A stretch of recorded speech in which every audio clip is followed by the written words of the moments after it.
Rob Brooks here at Modell's, 1528 Chestnut Street with your head coach Bruiser Flint. And Brew, it's time for conference play. Time for the more meaningful part of the schedule. And you know, the CAA, you're back to 10 teams now. You get to play a home and home with everybody. Do you like that better, or did you like it when you didn't see everybody twice every year? And I like it better. I think a true round robin is the best thing a league can do. You know, the Big 12 has had a lot of success with that. And I think for our league, I thought we had 12, 13 teams. It was just too many.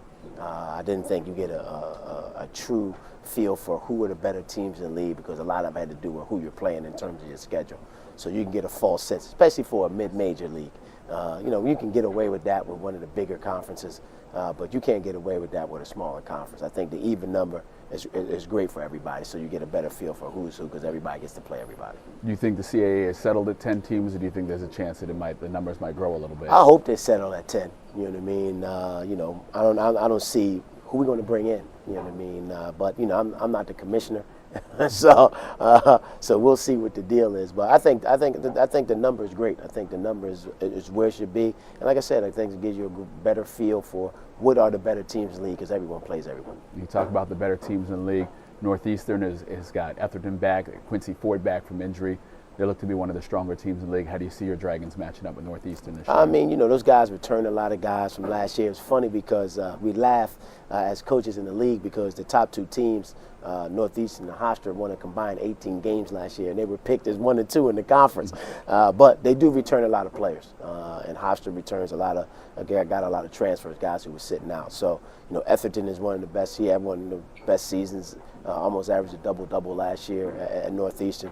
Quincy Ford was an all-league player before he got hurt last year, so he returns with everybody else. So, you know, those guys, you know, great expectations, but they deserve it, because in this league, the more experienced teams are usually the ones that win, and they probably have the most experienced team in the league. You mentioned Hofstra, and Joe Mahalik is built from the outside. He brought a lot of kids in, and they're ready to play now, and they've also padded their schedule a little bit early. They've had some early success, but they're kind of a question mark as we get into league play still. Well, yeah, it'll be interesting how it is in league play. You know, they've gotten off to a pretty good start. Joe brought a couple guys with him from Niagara, so 2 good players for him. So we'll see. You know, we'll see what the deal is in terms of what they do and how they return. But they've gotten off to a pretty decent start. Those guys have played well for them. So I'm sure they expect the same thing come league play. Another school that, you know, when guys stick around for a little bit, they always do, William and Mary, and they get a bunch of seniors on their team, some guys have been in the system, and then they have Marcus Thornton on top of that. They're another team that looks to be dangerous this year. Marcus Thornton probably one of the top 1 or 2 players in the league. He's had an unbelievable career. He's going to break all the records at William and Mary. Last year was a big year. Those guys went to championship. Omar Pruitt was the rookie of the year. So, you know, they've returned a lot of guys who, again, in that system, experience really pays dividends. Plus, when you got a player like Thornton, who, you know, you can arguably say if he could probably be the best player in the league. When you have a kid like him who can take over games and do things like that, always give you a good chance. Elon is the new school in the league, and last year they got to get a little taste of it and said, we got to change our players, the type of personnel we bring in. What kind of year do you see them having this year, their first full year in the league? Well, it's funny because, you know, we played them last year, but they don't have, I think they have 1 player or 2 players from the team that we played last year. So they were a senior-laden team last season. You know, I haven't really know that much about them. I know they, you know, they've been pretty good over the last couple of years as a program in the SoCon. So they're taking a step up a little bit, because I think it is a step up for them to come into the league.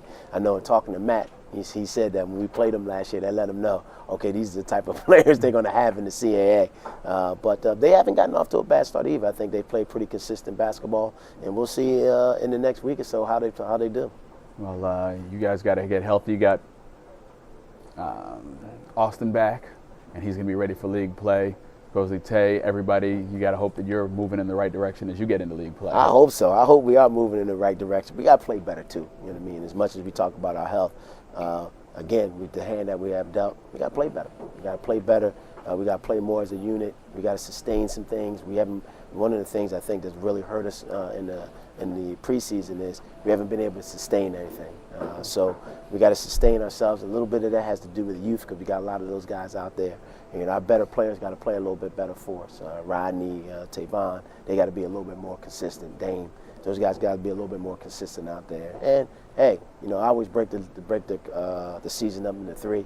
a non-conference, which we weren't very good in, our conference, and then playoffs. So hopefully you're in an upward spring where we haven't played well in a non-conference. So hopefully we get in that upward spring in the conference, and then we're heading into a good place going into the playoffs. Well, Brew, good luck. We'll watch it as it unfolds. All right. And hopefully we'll have some good conversations. I hope so. I hope we have some good conversations. I hope so. I'm Rob Brooks. That's Bruiser Flint. We're here on DrexelDragons.com, hanging out in Modell's 1528 Chestnut Street. And enjoy the Dragon season. We'll talk to you again down the road.